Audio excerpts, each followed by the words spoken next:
Welcome everyone.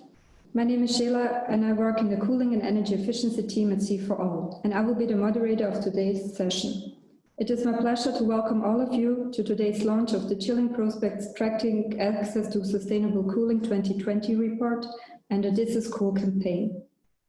Please note that this event is recorded and the recordings together with the presentation will be shared after the event. Please feel free to also use the Q&A box for any questions you might have throughout the presentation, and we will reply to some along the way, but we will have more time to answer more questions at the end of our presentation. We want to thank here all of our funders and supporters, and a special thanks goes to the Kigali Cooling Efficiency Program, the Swiss Agency for Development and Cooperation, and the Children Investment Fund Foundation. You can see now here our overview of today's presentation. We will start by presenting our This is Cool campaign and continue then with our findings in the different sections of the Chilling Prospects 2020 report, after which we will have some time in the end for some Q&As.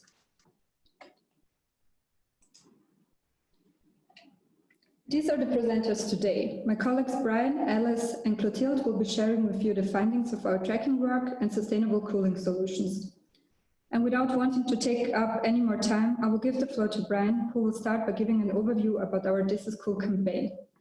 Brian, the floor is yours. Great, thank you, Sheila.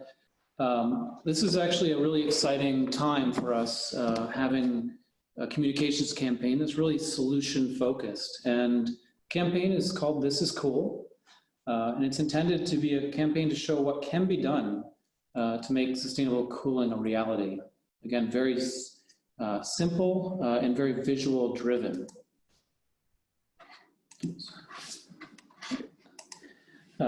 These simple driven messages come with a whole series of social media content, and we're looking to work with you as partners to help have a conversation and spread the word about sustainable cooling solutions.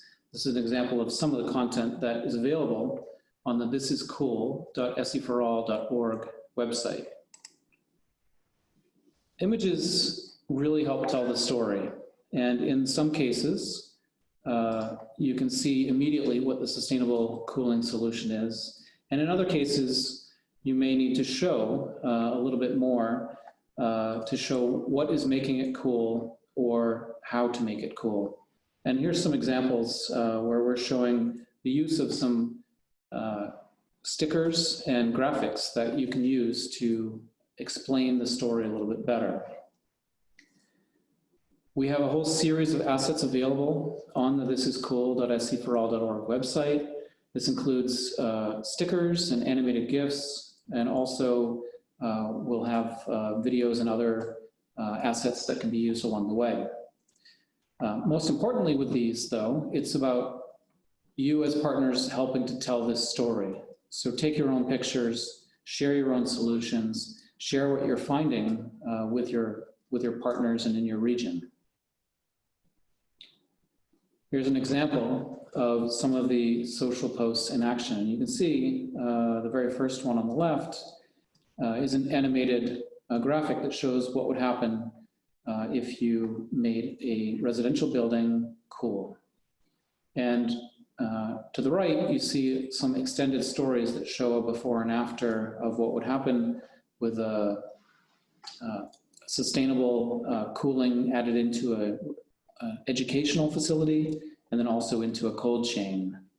So these are some of the stories that we will be telling, and hopefully we'll start a conversation with you as partners to extend these stories.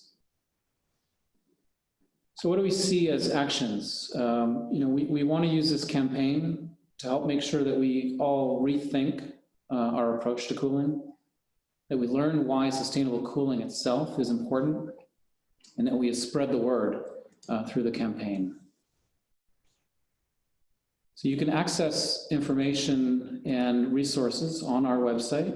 The website also includes some case studies, a how-to toolkit. You can download the toolkit, and then you can also download images from the library and also stickers and animations.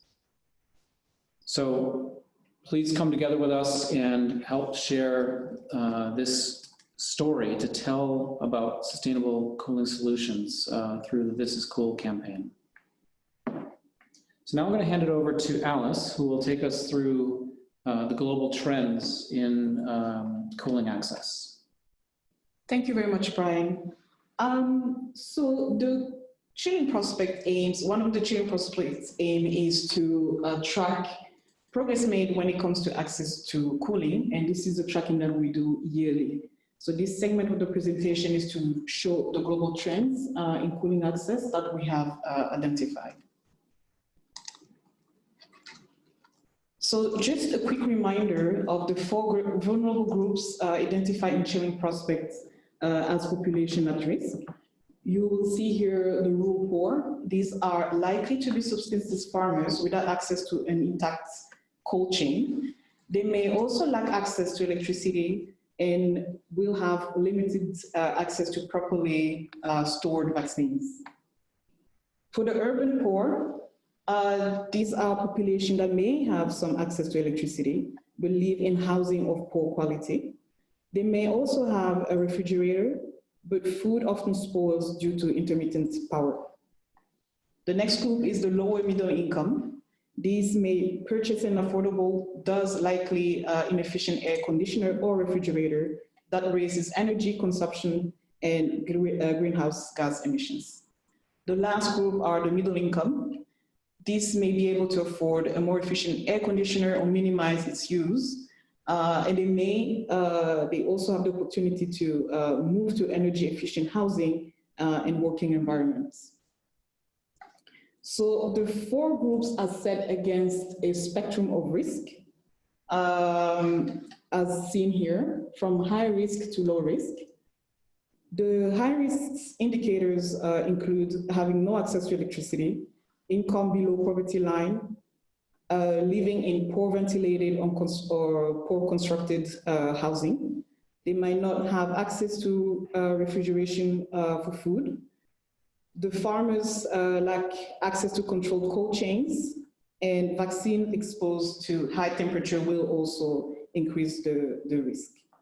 For the medium risk, this is access to electricity, lower income levels, ability to run a fan, or have access to building constructed, living in a building constructed to older standards. Food is refrigerated, farmers have access to intermittent reliable cold chains, and vaccines may have exposure to occasional high temperature, which again will increase the risk. For the low risk, these indicators are having full and stable access to electricity, having a middle income or even higher, living in well-built home, which can include insulation, passive design, or air conditioning. The food here is refrigerated reliably, and farmers' goods and vaccines have well-controlled cold chains. And if you remember on the previous slides, the rural poor and the urban poor will be at highest risk.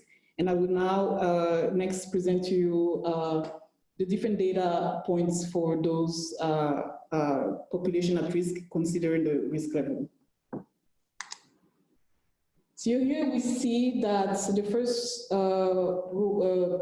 vulnerable group, we have approximately a population of 318 million.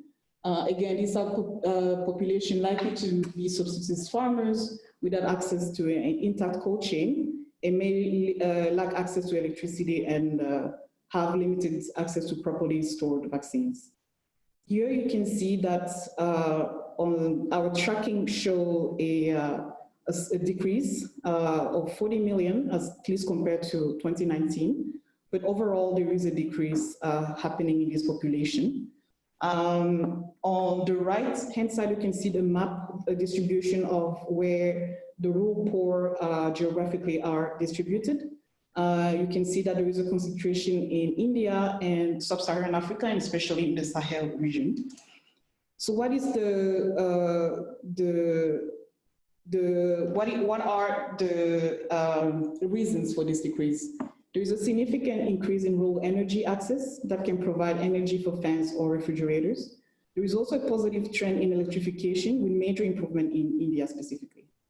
We should also note that there is an increased vulnerability in some countries as Bangladesh and Angola.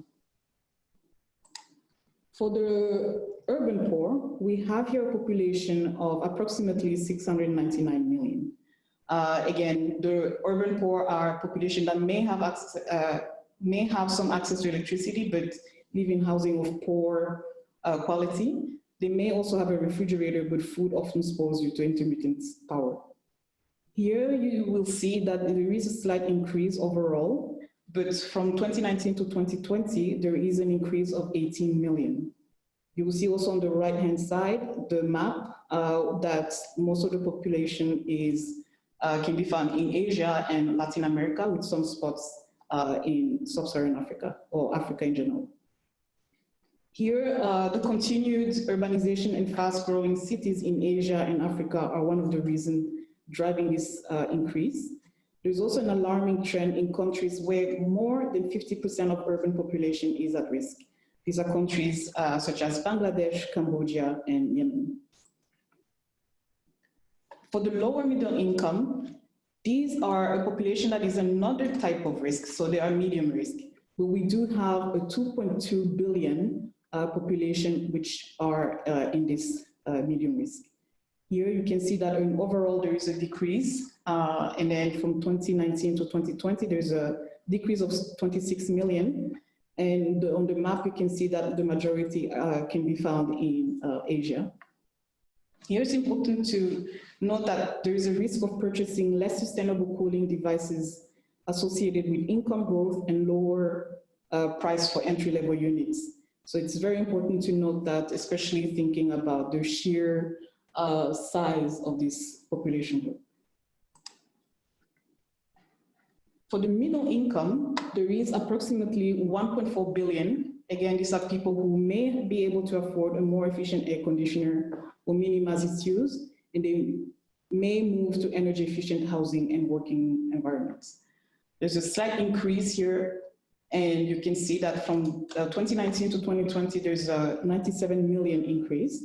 And the largest geographic distribution can be found in China, actually. Here, the increased purchasing power and growth of an established middle class could be one of the reasons, or is one of the reasons. And we need to also make sure to keep in mind that COVID-19 may challenge the purchasing power in the future. So this is a finding that is also very important to keep in mind. Moving forward, we also done a 3-year trend to see the increase or the change throughout the 3 years in different geographic regions. And I would also like to remind everyone here that we have a deeper trend analysis going back 10 years, which is available in the annex of the Chilling Prospect Report. And the Chilling Prospect Report is now live on the SC4All website. I would encourage everyone to go and specifically also look into this 10 years trend analysis. So here, going back to the Asia and Middle East, you will see here that there is overall a slight decrease in number. And then you also notice that the lower middle income, which is the segment in blue, is the predominant group at risk or population at risk in this region. This is followed by the urban poor, and the rural poor really represents a small part of it. Digging deep into this trend, we will see that there is, especially the two giants, China and India, really do play a role into this data. And you will see that for China, which is in red, there is a slight rapid decline over the 3 years. This is due to rising in income and also the fact that sales of cooling devices such as AC is growing. Meaning this means that an income growth, with this income growth, it's pushing more people can actually afford now a bit more efficient devices, which is now limiting or decreasing the number of this population at risk. For India, there is a slight decrease in the risk group. This is due to the millions of people who are moving out of poverty, indicative of a group ready to buy a first cooling device. It is also important to note that the large group in India may have significant impact on grid electrification. Here we also have a trend analysis for the Africa region.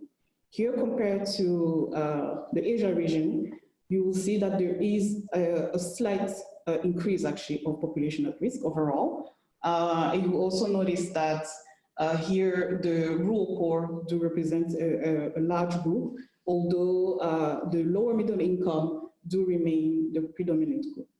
You also notice that here for the urban poor, so the population in red, the segment in red, there is a consistent growth throughout the 3 years compared to the other population at risk. A deeper dive here shows that we've done a deeper dive combining the population, the urban poor and the rural poor, who are the population at highest risk. And from the map, you can see that of the African countries identified as high impact, 10 still have over 60% of their population at highest risk. The 10 countries include Angola, Benin, Burkina Faso, Djibouti, Guinea-Bissau, Liberia, Malawi, Mali, Mozambique, and Togo. But overall, of the high impact countries in Africa, 45% of their total population are still categorized as high at risk. For the Latin American Caribbean region, you will see that actually here the growth has remained consistent and there is very little change, especially in the lower middle income and the urban poor. But dig deeper into this, especially in Brazil, who has you will find the largest amount of urban poor and lower middle income. You will see where we have, as of 2020, 44.9 million people of lower middle income population and about 40.4 million of urban poor. Here there's a convergence between the urban poor in blue, who are increasing, and a decrease in rural poor. This is indicative of increased economic strain placed on urban residents who live in poverty or may become exposed to it. So I'm wrapping up this segment, but I would like to maybe take three main facts to remember. So as of 2020, the Chilling Prospect 2020 shows that there is 1.02 billion people who remain at highest at risk, compared to 105 in 2019 and 1.1 billion in 2018. So it is decreasing, but at a slow pace. It's also important to see that while energy access lowers risk exposure, it does not necessarily imply enhanced access to cooling. The last thing to remember and to note here is that changes in volume do not necessarily imply a transition from one population at risk to another. I will now pass the microphone to my colleague Clotilde, who's going to show how these data points do reflect in the current situation. Thank you very much, Alice. And let me remind you, if you have any question, please use the Q&A box. So this year report takes also a deep dive look at the cooling vulnerabilities in India at subnational level. So the data that Alice presented, the global data, are based on data sets that are available at national level as temperature, income, and electricity access. But of course, for large countries, there can be significant differences that can be at regional level, which relates to cooling needs and risk. Some parts of large countries could face much greater risk than others.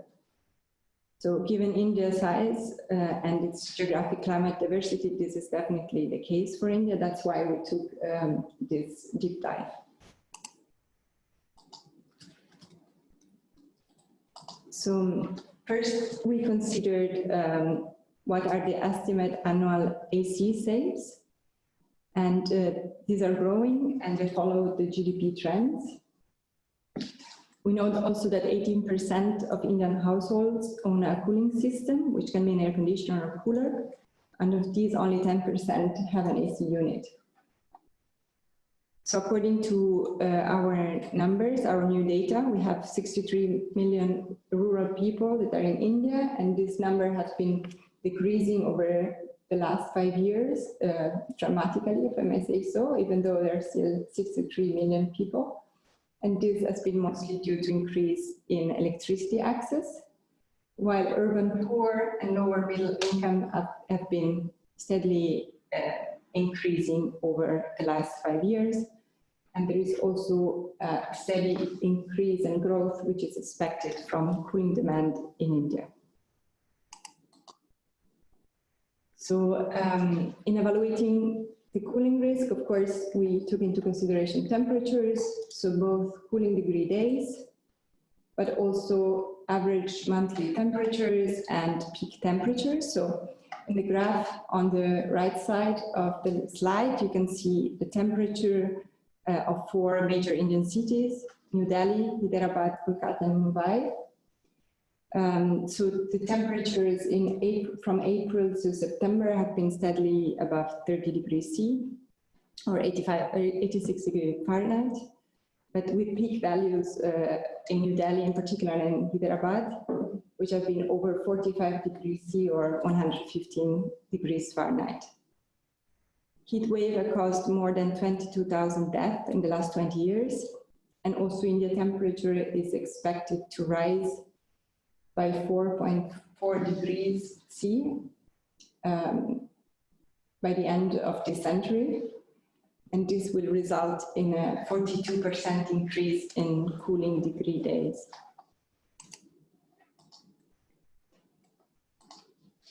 So in assessing the risk, we have identified the criteria and in particular, we have utilized the income per day with high risk with less than $1.9 per day, and medium risk and low risk with above $5.5 per day.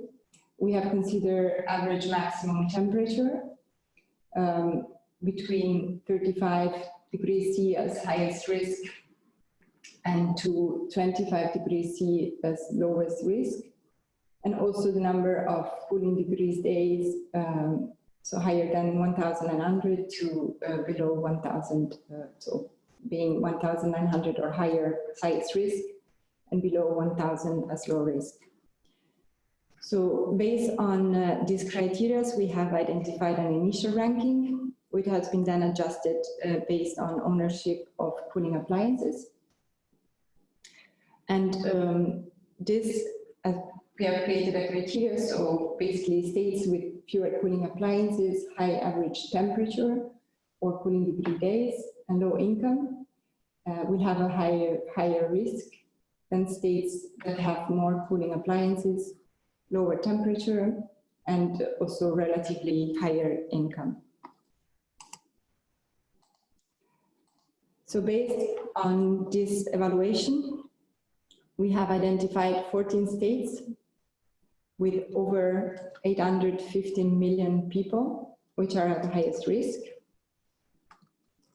So in particular, Bihar, Jharkhand, and Uttar Pradesh are 3 states at the highest risk, and 9 states with over 300 million people are at medium risk, and 7 states, including one union territory, that have also 27 million people at low risk. So this can help identify which states should put in place measure first, and also more urgently to address their access to cooling needs. In the report, beyond data, as the one presented by Alice and on India, we also feature a few stories that can in particular highlight the access to cooling and also way forward. And COVID is the first story, so access to cooling and COVID-19. So, but first let's take a step back. So by April 2020, there were already 13.5 million people that had already missed their vaccines and their routine vaccination. Of course, the pandemic created further disruption. So in May, 80 million people were at risk due their immunization being interrupted, and over time, 117 million children are at risk of missing their vaccines against measles. So in the picture below, there are 10 countries reported that account for 60% of unvaccinated children. 5 of these countries are also one of the 5 amongst the critical 9 for access to cooling.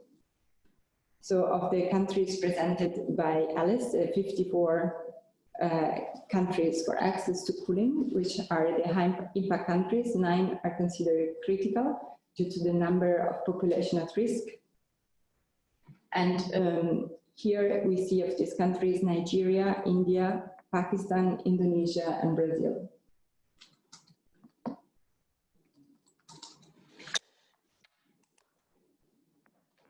And cold chain is at the basis for delivering vaccines, and it's a crucial component for all temperature-sensitive vaccines. And as almost half of the vaccine candidates against COVID require a storage which is minus 80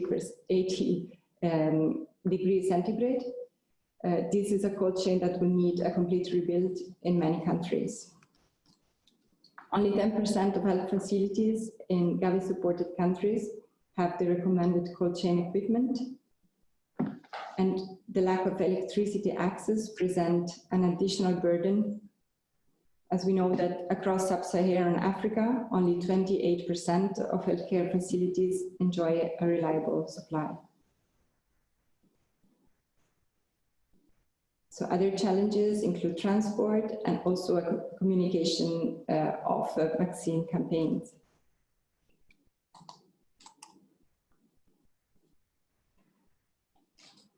COVID and its pandemic has been also impacting nutrition. So nutritional preferences have been changing in favor of fresher fruit and vegetables, but the economic effect of the pandemic and the crisis is predicted to have a profound effect on malnutrition, with many countries opting instead for cheaper, high-calorie foods that don't require refrigeration.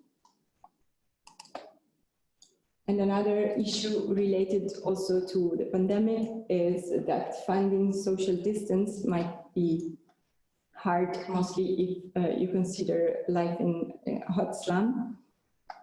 And in areas where, for instance, community centers and area with access to cooling might be further limited.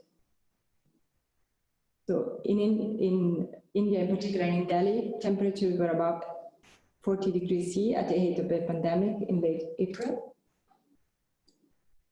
And we also know that many people that are vulnerable to heat stress are also vulnerable to COVID.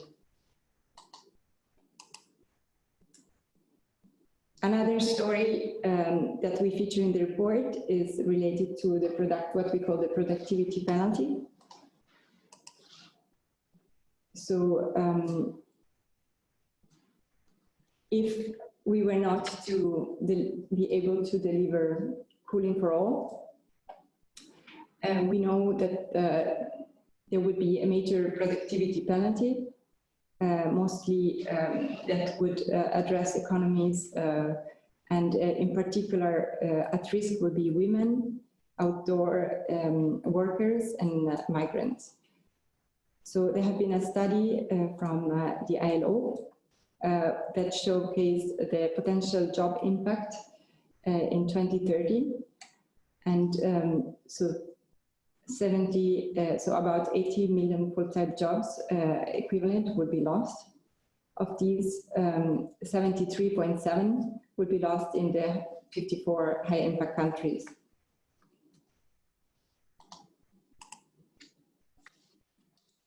So SC4All estimates what is the current annual economic loss due to heat stress in those 54 impact countries, and it is 630 billion, included 517.5 billion would be in the critical 9 countries alone, which are, again, India, China, Indonesia, Pakistan, Mozambique, Brazil, Bangladesh, Sudan, and Nigeria. And of this 630 billion, 301 billion is in the agricultural sector. And so we showcase Nigeria's agricultural sector. And in particular, without having fully energy access, and this as a sector that has particular amounts of so 80% of farmers are smallholders. So we see productivity loss in the sector of about 3.36%, as most crops are sold locally and through informal channel. A lack of access to cooling, also due to low energy access rate, is negatively impacting the productivity. So now I turn it over to Ryan, who will be presenting sustainable cooling solutions. Great, great, thanks, Clotilde. So in terms of, this is sort of the last story in the Chilling Prospects report, but clearly relates to our This Is Cool communications campaign. And this was adding on top of what we did last year in terms of the Cooling for All needs assessment. In that needs assessment, you can see we broke down 3 different core needs for cooling: comfort and safety, food, nutrition, and health and care. The idea this year is, well, let's have a year where we focus on solutions and really start to drive towards sustainable cooling for all. In doing so, we see that there is an optimization approach that we need to take, where 1, we protect vulnerable populations, we reduce the need for cooling, we shift to more sustainable systems, we improve the efficiency and sustainability of those systems, and we leverage all of our great partnerships around the world, leverage all the information that's available to make sure that we're using and actually implementing the best solutions. So this is the optimization approach.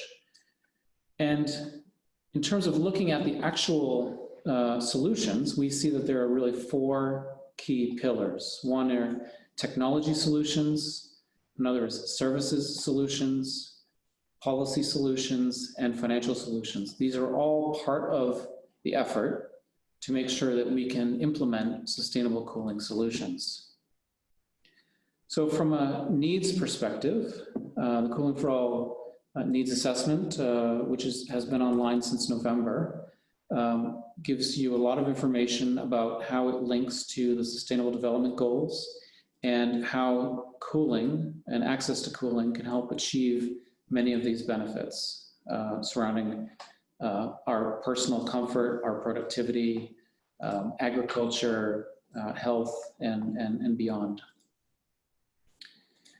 Now, in this year's work on solutions, we'll be leading towards developing a Cooling for All solutions assessment toolkit.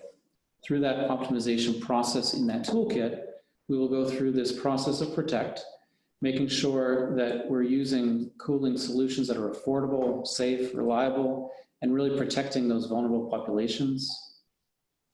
that we identify solutions and assess solutions that reduce the need for cooling, such as passive cooling, urban planning, building design, or even nature-based solutions. The shift solutions, of course, are to really look at what is our cooling approach, what system types are needed. Is there a refrigerant type that might help be more sustainable, or possibly the energy source? Shifting to more sustainable approaches. And the improve, of course, to improve both the equipment efficiency and also our operational efficiency. And doing that together, making sure that we all have a collective impact, working through partnerships and cooperation to make sure that our collective impact is greater than our individual impact without cooperation. So the solution pillars across these four, under technology, we have both passive and active approaches. Under services, we have preparation and operation services. In policy, there's regulatory, information, incentive-based policies. And financial, we have funding, finance, and fiscal measures. Each of these, taken in their own, is not going to be a sustainable solution. However, taking a package of these, we will increase the sustainability of our countries and our organizations and our homes. In the chapter, if you read the chapter of the report, you'll see that each of these are detailed in larger tables, but there's more effort needed with partners over the next 3 to 4 months as we build out the toolkit. I'm going to go through a series of these tables and have a little bit more discussion on them. But this is a table that looks at the nature-based and passive technology solutions. Here's another one that looks at what are the drivers for having sustainable active technologies. Preparational services, such as education or even project services. Operational services, including management and even maintenance. Policy measures, the first often commonly used one is regulatory policies, and that can help get us a long ways. But also information policies are really critical when it comes to sustainable cooling, as are incentive policies, both financial and non-financial incentive policies. With financial incentive policies, of course, linking to financial solutions. Some of those are direct finance measures, such as loans, bonds, or leasing type of approaches. Or fiscal measures, which are enabled from a government, where you can use government measures to change what the cost of sustainable cooling measures are, such as energy pricing, taxes, or even import-export duties. And then finally, the last set here is funding, and this is direct financial support. Some programs certainly need this to get off the ground. It's a critical sort of early investment in your community or in your country, but oftentimes very expensive to do. So looping funding measures such as grants or rebates with a more sustainable long-term funding approach, such as financing or fiscal measures, is critical to ensure sustainable cooling. So going back to the regulatory policies tab here, what you see is I've highlighted the utility obligations. And I've done this because if you look to the right, there are 5 circles here. And we've attempted to identify which of the 5 approaches in the optimization are enabled by each of the solutions. So in this particular case, we believe that the utility obligations help enable a leveraging of our partnerships and cooperation, organizations coming together and communities coming together, but also protecting vulnerable populations by using utility funding to protect their customer base. But of course, also using those obligations to enable reduce, shift, and improve measures. So that's the process that we've gone through, and we certainly look forward to feedback from you in terms of these measures, and then the deeper measures that can go into the Cooling for All Solutions Assessment Toolkit. So again, we'll do that through this process where we look at the Cooling for All needs, again, understanding the vulnerable populations and their needs, but going through these optimization approach and using the 4 pillars to identify which solutions are best for each country and sector within the country. So with that, I want to bring us back to the This Is Cool campaign. And we find it's a really important link that we understand the solutions that are out there, and that's why the next few months are really critical. And we really encourage you to join us in this campaign and share your solutions. Those solutions that you will share, we will be examining, we'll be looking at and identifying how they can be used in our partner countries, but also how they fit into the Solutions Assessment Toolkit. So again, this is about making sustainable cooling a reality. So rethink your approach, and hopefully some of these solutions that are out there can be made more common, and that we can actually start to make some market transformation. Since we know that sustainable cooling is important and really does impact our sustainable development goals more broadly, but our livelihoods more directly. So spread the word, go to the thisiscool.seforall.org website for more information, and of course, talk with us here at SE for All in our Cooling for All team. So again, special thanks to all of our funders and supporters, as Shayla mentioned, particularly the Kigali Cooling Efficiency Program, the Swiss Agency for Development Cooperation, the Children's Investment Fund Foundation, and of course ClimateWorks, who enables much of that. So with that, I will hand it back over to Shayla for our Q&A. Thanks a lot, Brian. We're going now to answer some questions we received so far and thank everyone who sent us some. But please do also not hesitate to email us at coolingforall@seforall.org should you have any more questions at a later stage. We will start with the first question, which we just received, which is, are there any estimates of avoided heat-related deaths possible with sustainable cooling solutions and associated avoided costs or economic impacts? This question was not to anyone specifically.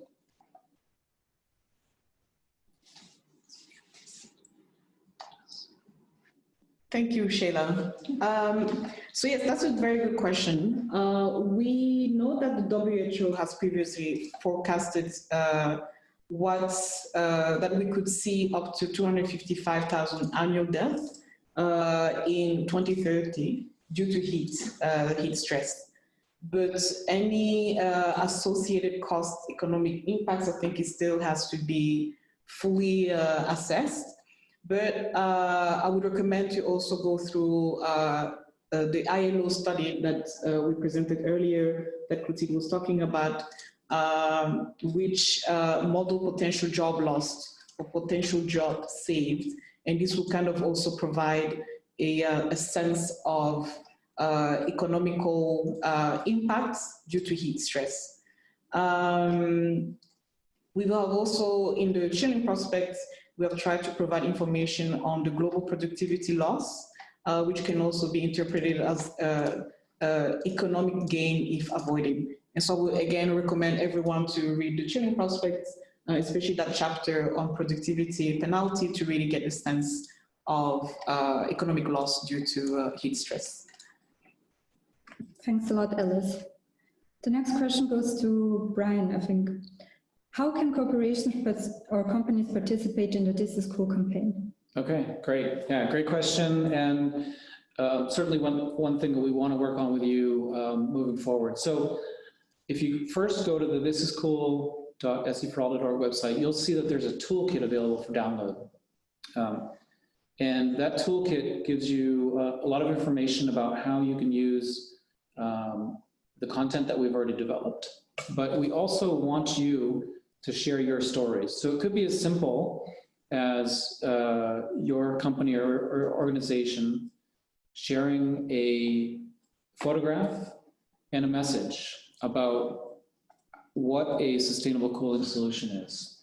And you'll see that some of our graphics, we've had to add animation to really tell the story. We've had to add stickers on it to help show the story a little bit more clearly. And so we definitely encourage you to do that as well.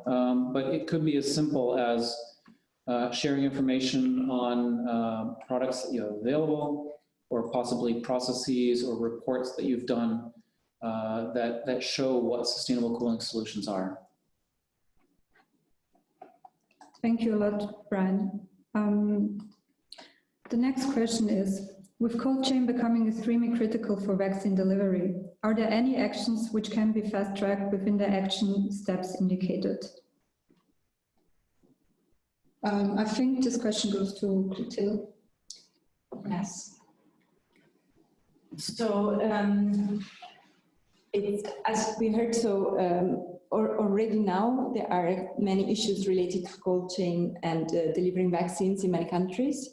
As we know that, for instance, so many of the vaccines are temperature sensitive, and cold chains are broken in many countries, and electricity access is not available in many facilities to sub-Saharan Africa.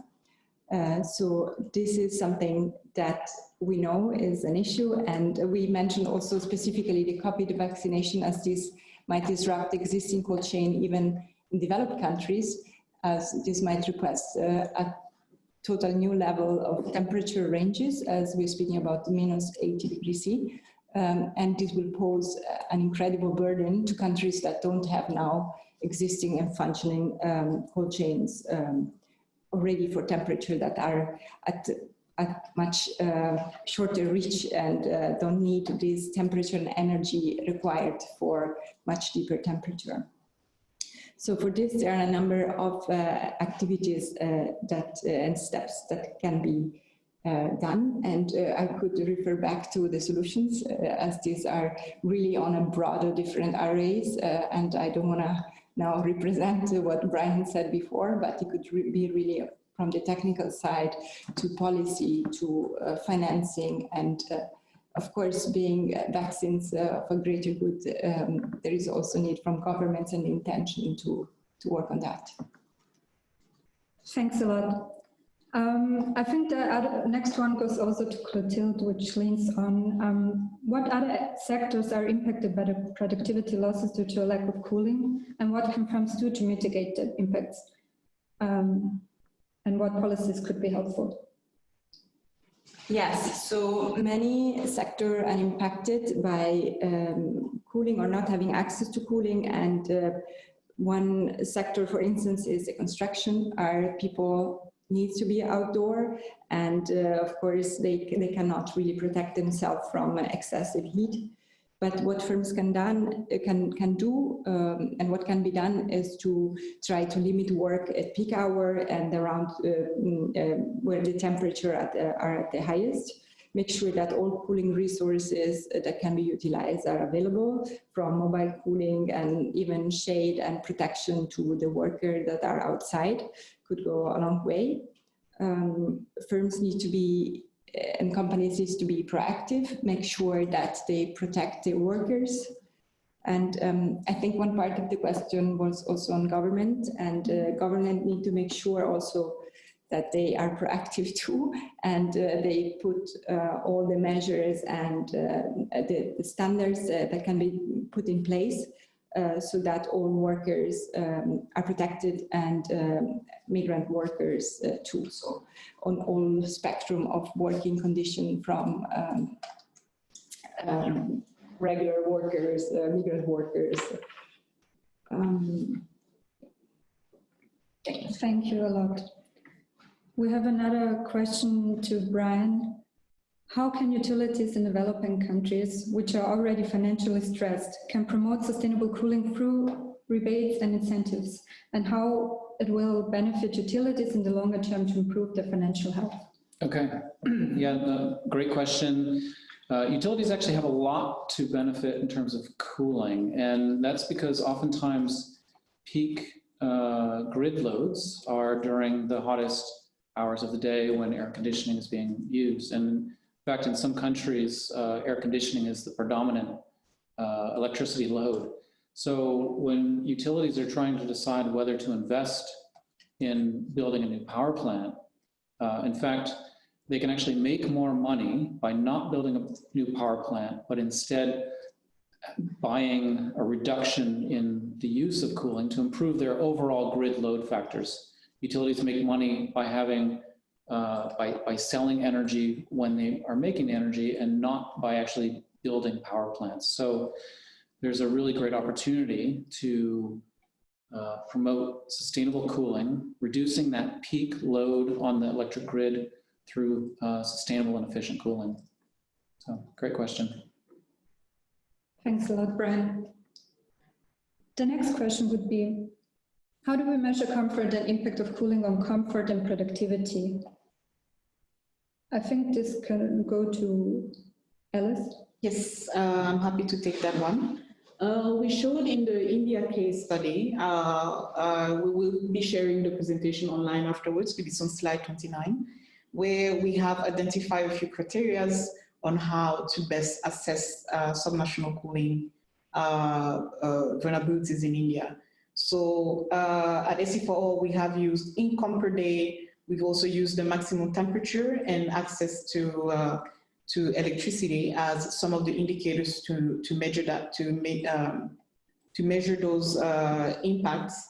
But we also have a toolkit assessment tool showing the different indicators that every city or government could also utilize in order to find the best way to measure those indicators given the local context. So we can always provide at SC4All the overall indicators and examples of indicators, but at the end, governments and specifically cities who know the local context can utilize the assessment toolkit that we have on our website to measure those local context indicators or local indicators. Thank you, Alice. I think the next question goes to everyone in the group. Does the C4All team see benefit of having a subgroup focused on off-grid, or does this already exist? Yeah, in fact, we are starting to look at off-grid cooling options, and certainly if anybody is interested in working with us on this, we're certainly happy to loop you into the work that we are planning. And when we're talking about access to sustainable cooling, certainly off-grid technologies and the ability for sustainable cooling technologies that work without electricity, both of those are really critical for these vulnerable populations.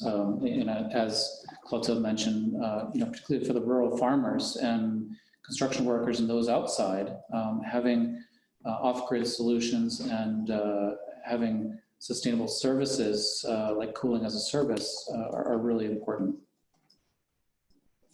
Thank you, Brian. The next question goes to Alice again. If we're going to focus our efforts on delivering access to cooling for the rural poor, should we be focusing on off-grid appliances or passive measures, and which would have a more immediate impact? Where geographically would C4All suggest for dedicated interventions? I would say that we likely need to do both, but we should also focus on rather on affordable solutions that meet cooling needs. And again, depending on situation, because every local context is going to be different from the neighboring geographic region. And again, a passive measure may be able to deliver safety in some situations, while an efficient air conditioner or public cooling resource may be needed in another. So you really have to see on the context, local context, and see what is the best measure to provide, especially for different geographic regions. Okay, thank you a lot, Alice. I'm trying to check. I think we have answered so far all received questions. Please feel free to continue posting. Just a few minutes left. We have a few minutes left. We just received another one, and maybe this can go to the group. A last one, a short one. Are there any standards currently in place for off-grid cooling systems? This one goes to Clotilde. So the potential for off-grid cooling. What standards are in place? Yes, so the standard in place, there are no standards in place for off-grid appliances, and it's something that is actually extremely interesting, as we said. So there is this nexus between electricity access, not having electricity access and being at risk. And while there could be so mini grids that can provide electricity, once want to make sure that the appliances connected to this grid are as efficient as possible, so that more appliances can be utilized, and also that, for example, a grid can support a refrigerator and not only a fan. So it is something that, again, as was discussed earlier, so we feel it's very important to focus on off-grid, as these are the population really at highest risk. We mentioned there are still above 1 billion people. So it's great that this number is decreasing, but it's still too high, and off-grid can be part of the solution. So this off-grid. Yeah, and this is something we will be working on over the next 6 months. So, you know, as we've brought you these stories and information today, we'll do more throughout the year, and off-grid is certainly an important topic for us. Thanks a lot. I think we'll do just one more question in respect of time. And this goes again to anyone in the room. Are there any estimates regarding the potential to mitigate food spoilage in rural areas? And would you be able to share those data sets for sub-Saharan Africa?